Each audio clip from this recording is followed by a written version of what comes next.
one thing we want to know is the federal government going to fork up the 80% that's needed to proceed with the Cross River Rail project? The Cross River Rail project it's been identified as a project of significance. It needs to go through our Infrastructure Australia processes, so we properly assess infrastructure projects for their national benefit. I understand that Premier Newman has this under review, and of course we can only do big projects like this one if the state government is also interested in being a partner. It's the state government that takes responsibility for getting the work done. Now, I guess the other thing we have is the Darra to Goodna Ipswich motorway upgrade. How far away are we from getting a commitment on funding for that?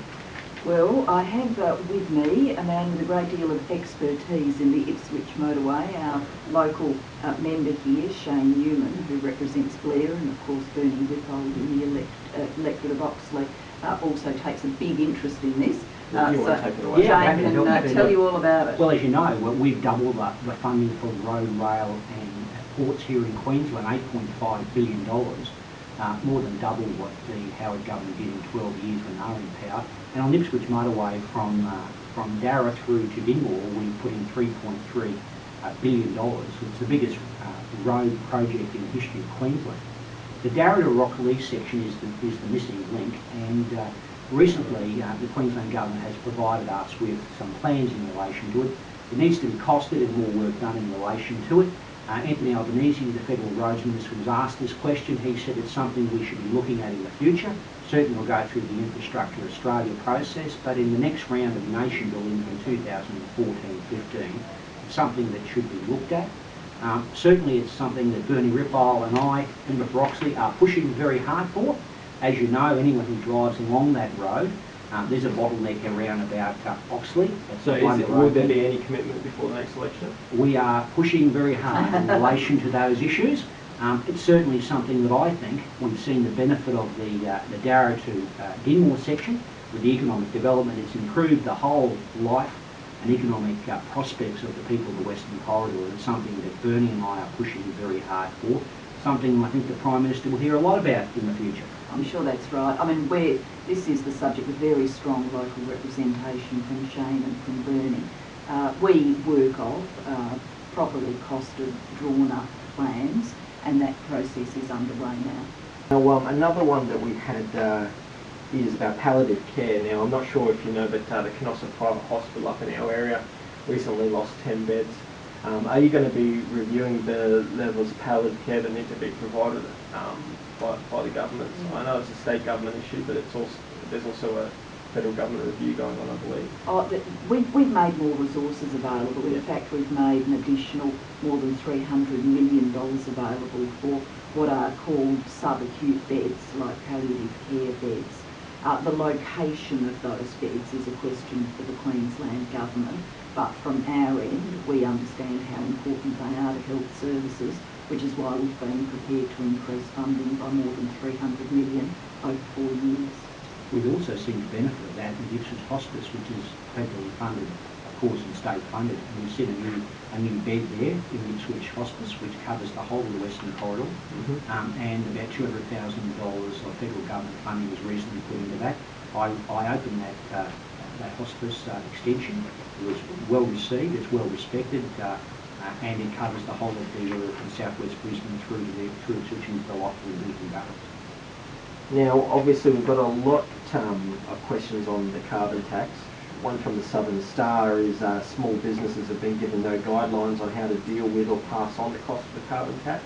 Now, what we want to know is, are they going to be given those guidelines in a published version? How is a small business who may not be very tax savvy understand how we can pass on those costs and understand what cost he's going to incur? First and foremost, small business doesn't pay the carbon price. Yeah. They don't have to fill in any additional forms because of the carbon price. The carbon price is paid by the biggest polluters, less than 500 of them, they're big businesses. Now there are some impacts onto things that small businesses use, like electricity prices. If people want assistance, there's material available on the Competition and Consumer Commission website. And we've also made available money to industry organisations to work with their small business constituencies. So people should look to the industry organisations that they're members of or get on that website. There's also a grants program for small business to assist with energy efficiency, so people can run their business in a more energy efficient way and obviously incur less cost. And the Ifis Business Enterprise Centre has been assisting in that regard through the whole of this corridor, and Oz Industry has also been running seminars and information sessions for small business here in Brookwater Golf Course. There was one fairly recently. One of the biggest things we found was what sort of compensation do the hard-working single people and childless couples receive in terms of carbon tax compensation? They'd be eligible for the tax cut. So people earning less than $80,000 a year have received a tax cut starting on the 1st of July. For most people, that would be a tax cut if you're earning less than $80,000 a year of around $300. But for many people who work part-time, if you imagine, you know, a mum who's had a couple of kids, she's going back to work part-time while the kids are still small, their tax cut will be bigger than that. We've tripled the tax-free threshold, which means people will earn, you know, $18,200 before they pay their first dollar of tax. That could be a mum going back to work after the kids. It could be a young person who's a student and is working part-time. So people should look to what's happening with their pay packet and tax cuts. They came in on the 1st of July. Coming from the City North News, in future budgets, will the federal government provide any funding towards upgrading Kingsford Smith Drive? Look, this is a state road. What we do as a federal government, and Shane's absolutely right, we've more than doubled the roads budget, but we invest in the major roads, the nationally significant roads, and the Ipswich motorway has been one of them. For other roads, they are state government responsibilities, but in some cases they're local council responsibilities too. From City News and all other city papers, basically the NEWMAN government has recently made changes to the civil union and surrogacy laws in Queensland, and we want to know, is the federal government going to step in and introduce any sort of standardised legislation on these two matters?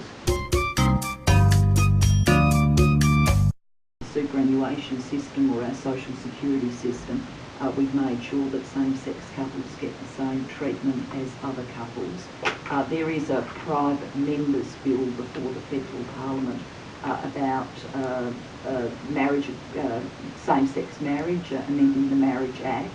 That's not a government bill, it's a private members bill, and it's a matter of conscience for people in the Labor Party about how they want to vote on it. Going down to the Southeast Advertiser, they wanted to know, will you be joining Kevin Rudd for any announcements in his electorate or in getting involved in any activities down there? Not on this trip, no. This trip I'm here in Blair and Oxley. I've been in the federal electorate of Petrie as well, and I'll also be going up to Rockhampton and Townsville. And what about future visits? Oh, you know, obviously I'll be up in Brisbane and across electorates as necessary, but we're here for, you know, Ipswich Community Cabinet and the announcements that I've made today about the Cancer Care Centre here in Springfield and the local sandbagging machine that we promised the SES, and there it is. This one kind of spread across the Brisbane City Council area. Sure. You've obviously probably know that they've hiked rates up pretty high and pretty much claimed about 50% of that rate hike on the carbon tax. Do you believe that this price hike was attributable to the carbon tax? Well, look, I'm not obviously the custodian of all of their accounts. What I would say is that there are very strict fines and penalties for anyone who is misleading about the impact of carbon pricing, and you've seen some of that play out already, where the Consumer and Competition Commission has made it very, very clear that it's not tolerated people making false representations about the impact of carbon pricing. For local councils, When we did the Treasury modelling about the impact of carbon pricing, any flow through into rates was taken into account. With all of that taken into account, the cost of living will change by less than a cent in a dollar, and that's why we have provided people with tax cuts and family payment increases and pension increases. And when you look at all of those, they mean that 6 million households will come out either square or in front as a result of us having put a price on carbon. I think it'll be a local knowledge here, Prime Minister, on a budget of $3.2 billion of the Brisbane City Council. They're saying that the impost is about $15 million only. Now, they've got a debt of $1.9 billion for their waste on their tunnels and other types of things here in South East Queensland. So their main cost actually is their own profligacy, the Brisbane City Council. Here in Ipswich, for example, the carbon impact was only $3.2 million in a budget of $450 million.